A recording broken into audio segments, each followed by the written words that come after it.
come to YouTube. But are you seeing any kind of a like a record button? Because it said we're I'm supposed to. just seeing the YouTube with the mark and then it's getting the audio right now. So that's how it was last minute. I was getting it just up on the top right hand ish side. Okay, so now I can see that we're streaming live on YouTube. I think we did it, Zach. Yay! Oh, let's just start. Let's do our thing. I'm so excited to talk to you today about investing. And I wanted to hear a little bit about your background. So we've been working together. I have been working in real estate for 18 years, and I started working with your team, with your dad, Scott Asbell. I started working with him, I want to say like 2 years into my career, but I actually had my first interaction with your dad before that. But before I tell my story, I would love for you to introduce yourself and tell a little bit about your history with investing and tell a little bit about who you are, what you do. Tell us Yeah, about it. definitely. So I'm Zach Asbell. I work with Homeside Financial. So I'm a mortgage lender and I love it. I've been doing it for 8 years now. And the favorite side that just gets me jazzed up is the investing side. It's fun to help people buy their first home and different things like that, but like investors have a different like mindset and almost a different like way of going about buying. It's not about emotions, right? It's all about the analytical numbers. And so I have fun number crunching and kind of just geeking out over spreadsheets and just, what if, we buy it this way or that way and kind of just figuring out the best way to optimize funds for investing in real estate. So as far as getting into that, like when I was probably 13 or 14, my dad Scott got me into reading books. And not just any books, right? He's like, here's the list of books that I want you to read between like now and you're 18.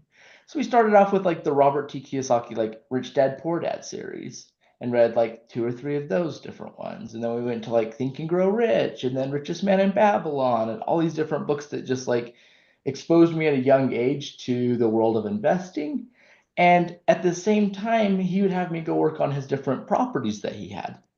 So he has like a duplex next to BYU, and just all different properties throughout Utah County and Salt Lake County. And so oftentimes, anytime a tenant left the place, I would be in charge of going in and doing touch-up paint and all these different things, which really gave me a unique perspective of, okay, when I turn, you know, and become an adult, how am I going to do this? Like, what's going to be the way to optimize purchasing real estate? Because I can see that over a long period of time, it really pays off.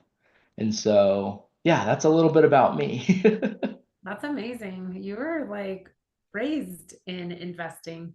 And I love that he had to educate yourself. I admire your dad a lot. And what happened with me is that so your model, your business model is my same business model, which we've built on referrals. So someone, and I'm not sure who, my parents don't remember, someone referred your dad, Scott, to my parents because I was in a pickle. So I had purchased my first house just at the time. I had only been married a short time. And then I was actually expecting my first child, and we really wanted to get in a house. It took a minute. We fixed some stuff. We actually purchased our first house. Then we barely lived there for a heartbeat. And then my husband decided it was a little too much being married. So he decided he didn't want to stay together. So I was like, okay, this is a perfect opportunity to keep this house and use it as a rental. So I tried that. But I was totally, at that point, I was not in real estate. I didn't understand anything about real estate. We had made a million mistakes buying the house because we didn't use a realtor. I mean, I didn't even understand the process. I mean, anything you could do wrong, I feel like I did wrong. I like to learn by experience. I like to do all the things so I know not what to do and I know what to do.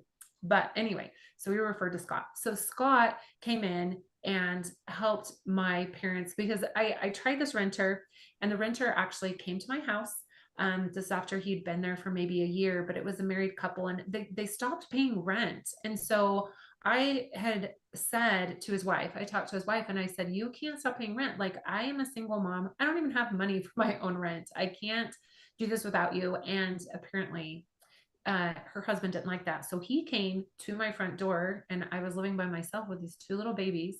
And he threatened me, got right up in my face and threw the check at me and told me not to ever, ever again, like talk to his wife or get on their case. And I was like, okay, I'm done. I can't handle this. So they moved out and I said to my parents, I'm like, I just need your help. And really what they did was they reached out to Scott, to your dad, who put them in touch with a really good agent. So then we worked, and again, like this was so long ago. I don't remember because this is I've had my license for 18 years. This was years before that. But this agent worked really well hand in hand with my parents. We got that first property sold.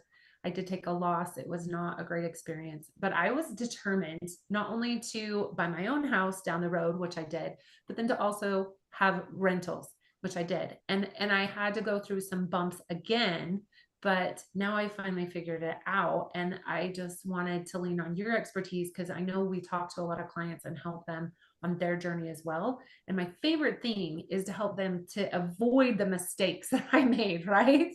That's Right. that's my best advice is through like, don't do these things. I did these things. So avoid these things. So I wanted to ask you, um, okay, so tell us about your first investment.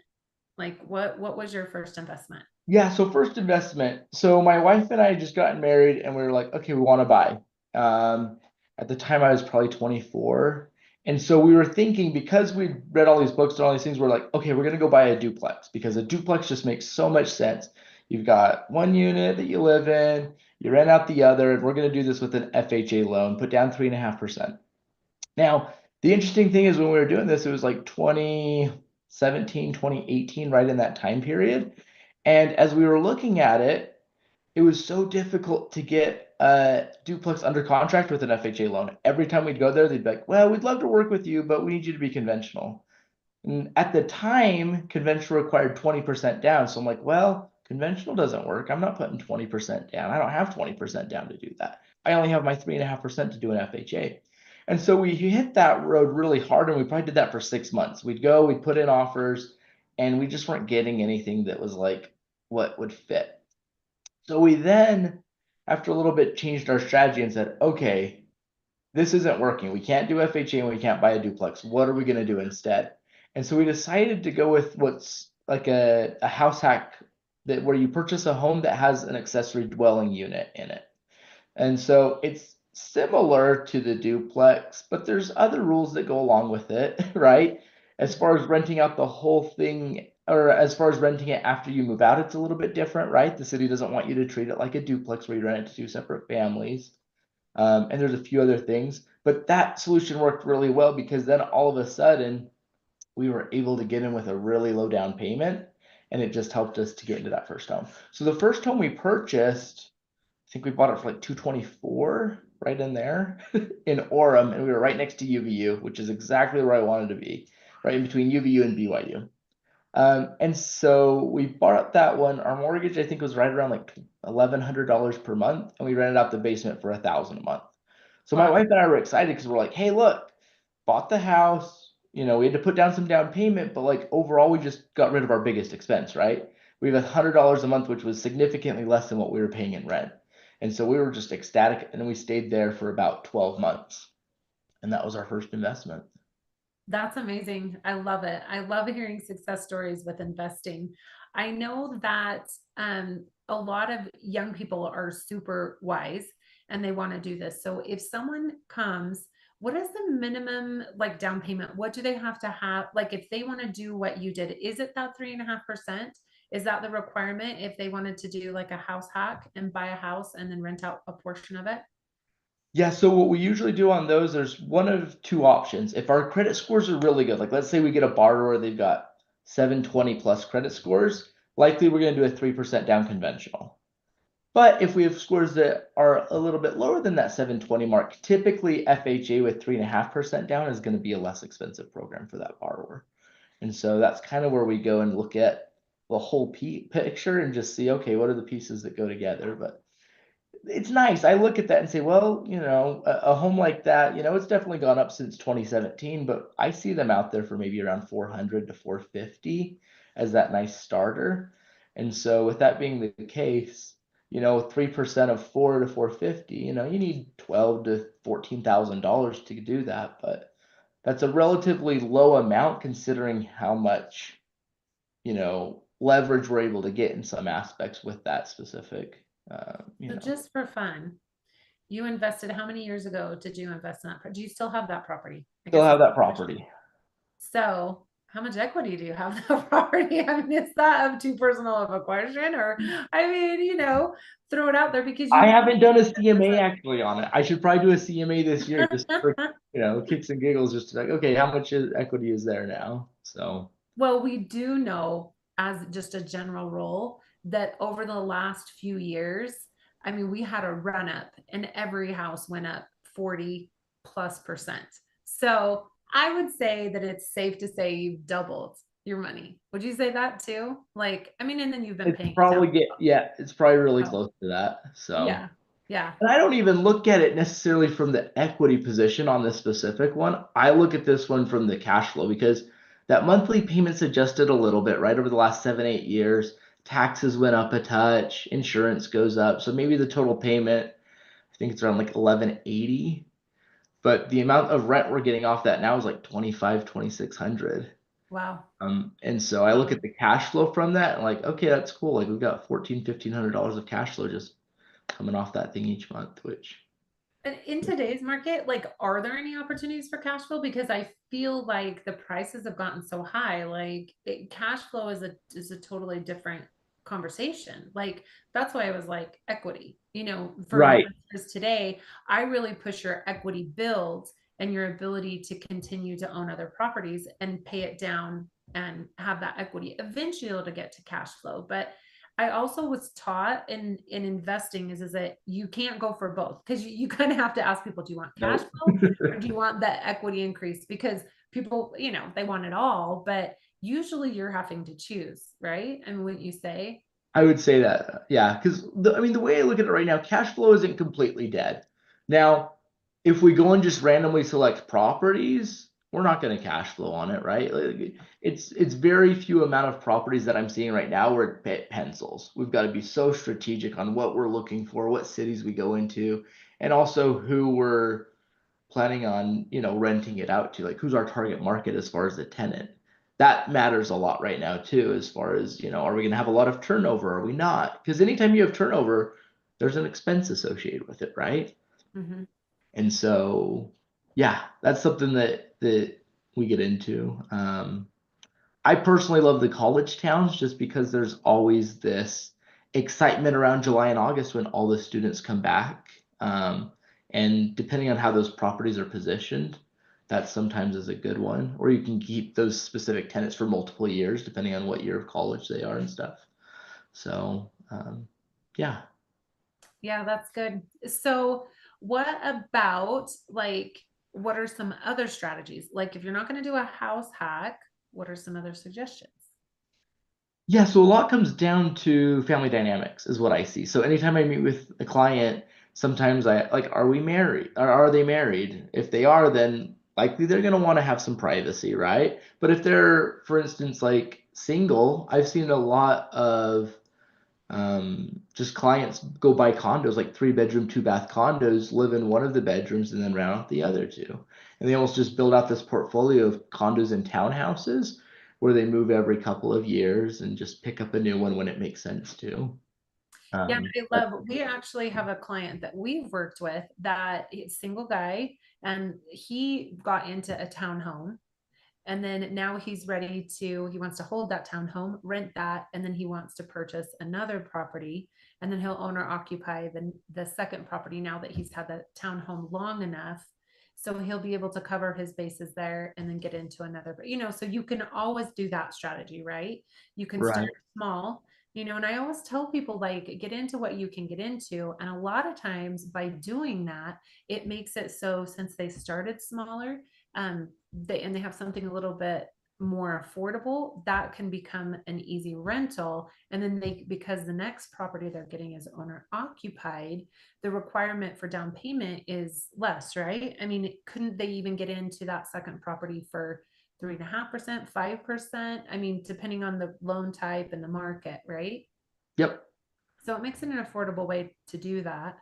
So that being said, I think what is your rule like on like a piggy bank or reserve? Like if someone's going to have a rental property, I mean, tell what are the bank's rules and then what are your personal like ideas, right? They're two separate things.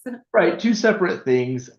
Typically, like from a underwriting perspective, they want to see 6 months of PITI on that property. So if the mortgage is, $2,000, they want to see $12,000 in some account, whether it's a retirement account or whether it's just a personal checking account. They want to know that if you were to see, a hiccup in rents coming in, that you're able to kind of overcome that. Um, Reserves are a big deal because anytime I look at it, I'm always like, okay, where are you likely going to get squeezed? And it's if you don't have enough reserves. So I like to have probably 6 months. I'd go with the underwriters on that and just say, if you have 6 months PATI, like you give yourself plenty of time to pivot however you need to. And I also do really good tenant screenings. Like for me, I think we've had rentals now for 6, 7 years now, and we've never had somebody not pay us rent. Now Not we've had fun. a couple where they paid 5 or 6 days late, right? But I've never had somebody just stiff us a month where they don't pay. And so there's a little bit more work on the upfront as far as making sure we have a qualified tenant. What does that screening look like? But if we do the homework there, it should be really smooth sailing for the whole time we have that tenant in that apartment. Agreed. So go back to the PITI. What does that mean? Uh, Principal and interest, and also taxes and insurance. So it's like the full payment is Yeah. what we're looking Yeah. at. And Is so, what you're looking at. And 6 months. You want 6 months full payment in an account to be a buffer as you're working on your rental property. right. Awesome. And it could be that you have a perfect tenant, right? I just see that that money can be used for, if the water heater goes out and you need to come up with a couple grand really quick, or if the furnace needs to be replaced, or the roof, or just different things like that. It just helps to have that buffer account because if we don't have that buffer account, what are we typically turning towards? You could turn towards a credit card, but those interest rates aren't pretty. And now all of a sudden it's like, well, yeah, you might have cash flow on it, but that cash flow is now going towards the high interest rate debt, and I don't like that. And so it's just important to keep yourself with that buffer. Yeah, I agree. So, and going back to one of my biggest suggestions was going to be like the contract. Like the contract needs to be airtight. And part of that starts even before the contract, like you said, with screening. So, do you do background checks, credit checks? How do you screen your candidates when you have a rental?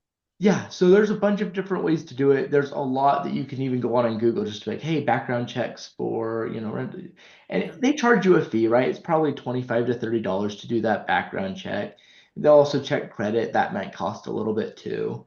But it's well worth it to get that information because you'd hate for somebody to lie to you and say, oh yeah, I'm an 800 when really they're a 500 credit score because there's a very big difference on, you know, how they typically pay their stuff on time between, different credit scores. And so it might cost a little bit up front, but it's well worth it to do. I typically like to also just see what does income and debts look like because that's what we do, right? We're always looking at debt Yeah. to income ratios.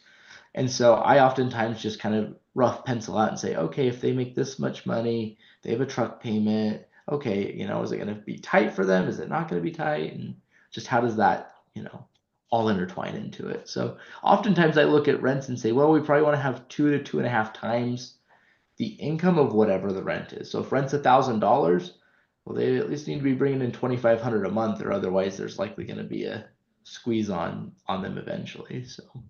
Yeah. Well, and I mean, it's funny because I've had other people, non-professional investors, but everyone's trying their hand, everyone's doing their best. And I ran into a client who by referral, like, oh, I got a referral for a rental for someone to rent the property. Well, great. It was a referral. She thought that would be good enough. And then she did a great contract. They had a great contract. Unfortunately, she didn't do the background check, she didn't do the credit check.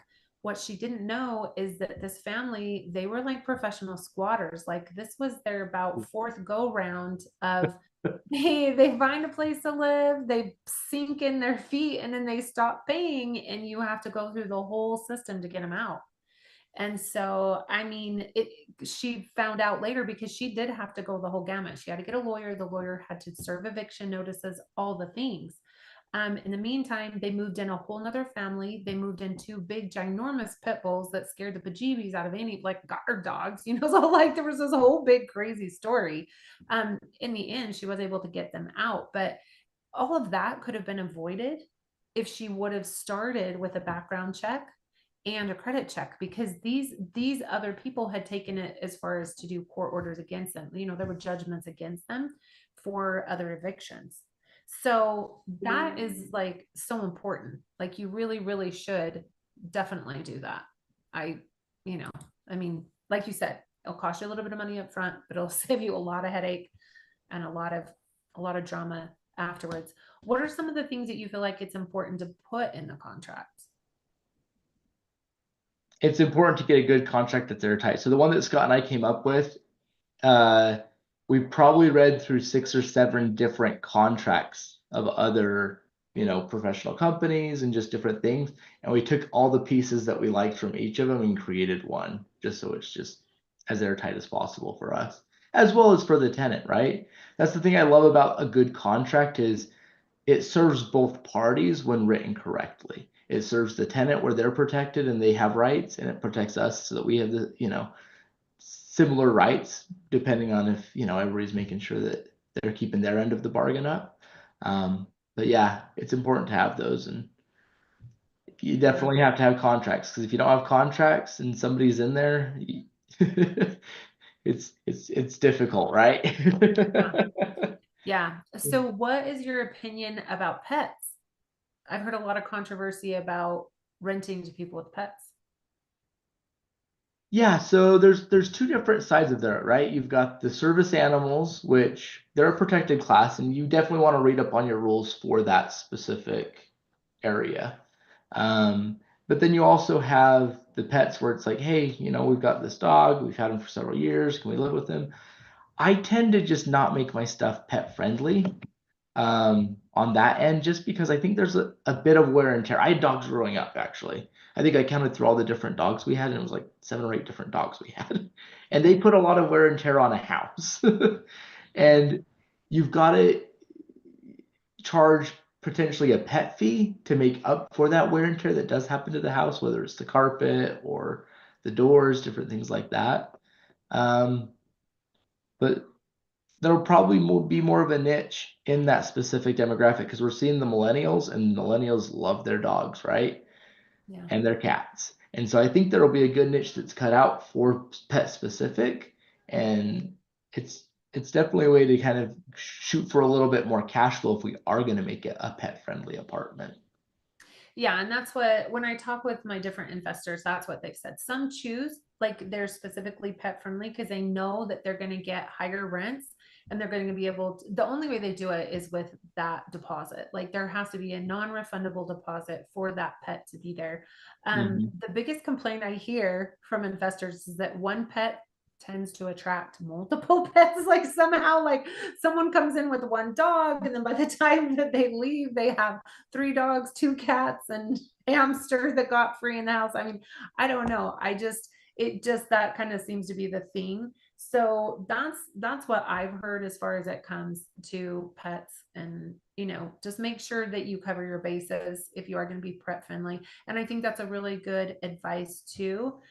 I mean, I think anyone nowadays can get permission to have like a special pet that helps them when they're sad or anxious or whatever. So those service animals are now at cats. I've seen all kinds of animals. I think they can get, you know, someone to sign off on the fact that that is a service animal. So yeah, I think you need to understand that as well, right? Right. Because you could have an airtight contract that says that there are no pets, and then pretty soon all of a sudden they're giving you a letter saying that they have a service animal. right? Right. Have you had that situation? Yeah, I have. You're like, oh, yeah. So, um, yeah, it happens every so often where somebody gets that. My biggest thing, as long as they get the correct documentation, it's good with me, right? If Yeah. I don't have the documentation though, it's a pet until I have the correct documentation, and my Yeah. contract outlines, what the pet policy is and everything like that. So, um, yeah, as I look at it though, like my biggest thing when I go into there too, whether to be pet friendly, a lot of it depends on the condition of the house, right? If I've just put thousands of dollars into brand new carpet, do Mhm. I want to be pet friendly? Probably not. But if the carpet's 10, 12 years old and it's on its way out in the next few years, then sometimes it's worth it to say, well, hey, let's get an extra little bit for it being pet friendly and, get the deposit knowing that, hey, this carpet's basically on its last leg. And Yeah. so that's Yeah. another thing to kind of look at is what's the condition of the property. So one of the biggest advice that I give investors is to be highly involved. Like, don't just sign a contract and disappear, because I think the biggest problem I see over and over again, I'm dealing with someone right now. He's ready to list a property, and these renters have been in there for, I think he said 12 years, and he's had no interaction with them. Like, he just cashes a rent check. So he has no idea in what condition this property is, but he's happy as can be because he just every month cashes a check. Um, I think that the best advice is to make sure that you have in your contract the ability to go in and meet with them and just do a walkthrough in the property. Do you have that written into your contract, and how Yep. often? I like to do them every quarter. Um, just because then you're able to see the condition of the property. While you're there, you might even change out the furnace air filter, right? Because those need to be Yeah. changed out every so often, and tenants typically forget to do that. And so just doing a few little things like that just helps the place. That way you're making sure it's not getting trashed, it's, staying in good condition. And the tenant also knows you're coming by every so often just to, make sure nothing crazy is going on.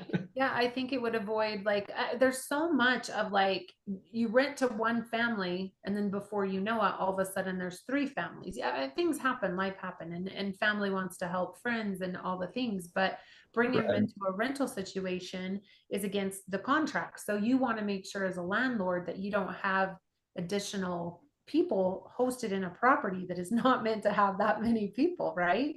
And Right. that quarterly check-in has been the best advice that I can give my investors as well, because the investors who see the best respect and maintenance of their condition are those that go there quarterly. Because the crazy thing is too, like, I've heard of renters, like, there'll be a leak, and they'll just let the water leak, and it turns into mold, and it turns into a big problem, and just don't say anything. So having that open communication and making it clear to the renters, hey, I want to be involved. I want to make sure you're happy in this property. Let's make sure we're taking care of this property together. I think it saves you a lot in the end too, because I mean, it's so sad. So another investor, like, it was her first time around investing, and so same thing, she did up and down. So she had that ability to rent up and down. So she decided, okay, I'm going to take my first property. She reconfigured it. She had all the right things. Everything was set. She got renters upstairs, renters downstairs, and then she moved to another property. Well, she moved to a city that was a little bit further away, and she just, set it and forget it. Like, I've got a contract, they're paying me rent. What could go wrong? And then all of a sudden, randomly in the night, they just disappeared, and then they didn't pay rent. And so she finally made her, they stopped answering the phone. She finally made her way over there. And when she opened the house, they had left so much. It was trash. It was completely trashed. She had cockroaches like nobody's business. She had to cut open the wall. She had to, I mean, the expense that it cost her. But they were great renters for the 3 years that were there. Like, they never said a peep. They paid rent until they didn't, until they just disappeared. So you can't trust that just because they're paying their rent and in a timely manner that they're taking good care of the property. You got to go check it out, right? Right. Yeah. Yeah. So another trick that I've heard that a lot of landlords like is with the yard, because I know that that's a big thing when we're looking for properties. Is that like, don't get a big yard, don't get high maintenance yard, like because renters don't seem to care as much. So one of the tricks that I've heard is that I know several investors who will actually bribe their tenants and say, hey, if you're willing to do the yard care, I'll give you this much discount, in the months that need yard care, or they'll hire a company and they'll accrue that expense, because it just depends. Like, redoing something is so much more costly than maintaining it. Do you have any suggestions around that? Yeah, I always have them take care of it as far as the yard maintenance. I typically just put my rent such that they realize that they're getting a little bit of a less expensive rent because they are taking care of the yard. Um, but for me, I look at the expense of hiring a company and everything like that. I'm like, well, it's a win-win for both of us, right? They're getting a little bit cheaper rent, but I'm also not having to hire that company to go out there and manage it. And sometimes like once every other year, sometimes I'll have a company come in and like do specific things like weeding or just stuff that sometimes gets missed that's not, just taking care of the lawn. Um, but yeah, it's also good to go and winterize the homes though. Like for instance, you want to go and turn off the sprinklers, make sure those are shut off, make sure that, just little things like that. Because a sprinkler, for instance, if that ends up not getting turned off, it freezes, it, potentially breaks the pipe. Now a little bit of maintenance takes care of a lot of just, you know, headache in the future. Like flooding a basement, that would not be what you want to do. Yeah. So, Yeah. I mean, I agree. There's so many good tips, so many nuggets that you've given, and I'm sure we could talk more and more. But my last question is right now a good time to invest? And if so, like, what should someone do? Why now? yeah. So I like it right now. We're helping quite a few investors, and it's mostly because we're seeing prices at a really good spot. Like prices haven't been where they've been for a few years, I would say. And so you only get to negotiate the price of when you purchase a home once, right? We can negotiate the rate multiple times throughout a 10, 20-year period. But as far as negotiating the purchase price, that can only happen one time. And right now we're seeing a good window where we're able to negotiate those, get closing costs, potentially even get price reductions depending on how long the property's been on the market. And so as I look at it, I think it's a good time to buy, but it's also a two-step process is how I see it. It's the first step of getting that price negotiated to the best point, and then it's also let's be patient for the next 12, 24 months until we can get it refinanced and bring in a lot more cash flow. Because right now with rates being in the mid sixes, we're not seeing nearly as much cash flow as when we get that thing, into the fives. And so it's kind of that two-step of okay, let's get it now, but also look for the refi in the future. Well, and something that I'm seeing that I'm sure both of us, I mean, together we're seeing, is the fact that parents are getting involved with these higher prices. And those clients of ours that are lucky enough, they're helping with enough of a down payment to help them to have a manageable payment. And then once they refinance, they're going to have some breathing room as well. So it's really nice when you've got the other generations helping, on down the line, which, is well appreciated for the clients and for us. We can help them get in a little bit easier, right? And I'm seeing it more and more. I mean, just inheritance money getting pushed down to the kids because they just see how, that can help them. Even then, $10,000, $20,000 can go a long way with getting that first home where maybe they're able to get it into it now versus having to wait till 2026 as they save the down payment. And so it's really good to just see past generations helping current generations to get there. So. I love it. I love it so much. Good advice. Thank you so much for your time, Zach. I appreciate it. And I look forward to talking again soon. Anyone who wants information, just let us know, reach out. We are happy to help you in this process. We have so many good suggestions to offer and opportunities, right? It's time of opportunity. So thanks again, Zach. Appreciate you. Take care, Janet. Bye. Bye.